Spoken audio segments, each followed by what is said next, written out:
Hey guys, I'm Jasmine, and today I'm going to be talking about how the CSU startup launch experience was for me. So, the first part of the event was kind of like a science fair type of thing, where a bunch of groups were setting up tables and, presenting their prototypes and basically explaining what their startup launches were. The experience was pretty cool. We got to walk around and see all the different presentations, prototypes, and just new ideas that I would never have thought of. The event did start pretty early, around 10 o'clock in the morning, so I'm really grateful that they had coffee to offer and cookies, brownies, little snacks. It was a nice touch to say, hey, thanks for coming, we appreciate your participation. Another token of appreciation was that they had a table set up with a bunch of name badges of all the attendees that registered for the event.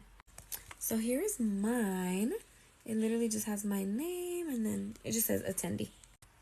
It was actually really cool. I appreciated the token of, personalization and give us kind of like a personal thank you for being there. On top of that, they also included a free meal ticket. So once all the presentations were done and, all the judging was over, they actually set up tables of lunch for us. They had plenty of different options of sandwiches. They had salad. They also had potatoes with chimichurri. They had chips. They had drinks. They had cookies. They had a lot to offer. After we ate, we all went over to the I&I building where the actual judging was going to be taking place. So there were 8 groups to present. The first group to present was a book club app, and they were called Bookbound. The second group was Fusion NFC, which presented like smart cards to tap instead of business cards, like the disposable paper business cards. The next group was for a fire drone to detect like the spread of a wildfire. The next one was actually my favorite. This one was called Concussion Coach. This was like kind of like an AirTag sized device that you put on helmets and it detects concussions. It also lights up once it hits the level of force that is required for concussion. I actually really like that one because I actually saw the need in the market for it. The next group came up with detergent sheets instead of like the liquid detergent. They were called Fresh Haven. That one was pretty cool too. I like that one. They had an actual prototype. Then they had one called, I believe it was Safeguard IA or AI, something like that. But basically to detect something with school shootings. That one wasn't really that informational to me. And as much as I was paying attention, I wasn't really understanding it. The next one was pretty cool too. It was called Cram. Basically, it's like a note-taking AI type of thing that's like programmed onto your computer to take notes for you.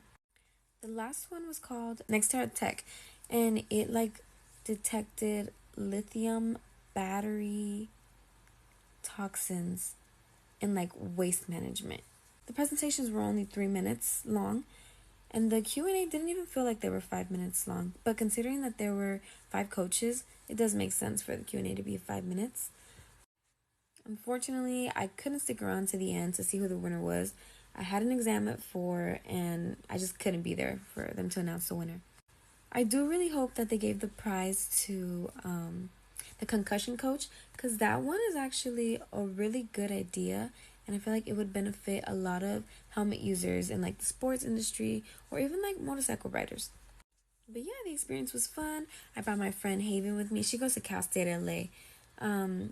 It was a bummer that we didn't get to see any finalists from CSUDH, but it was still really interesting to see what people were coming up with and what needs they felt were necessary in the market.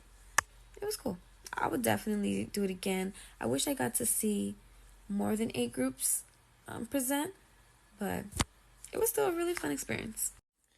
I learned that a lot of things may sound like a good idea, but they don't necessarily meet the specific needs of a market.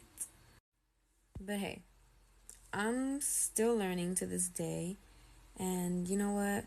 Everyone starts somewhere, and just because it's not a need now, or just because I don't think it's a need doesn't mean that other investors will think the same.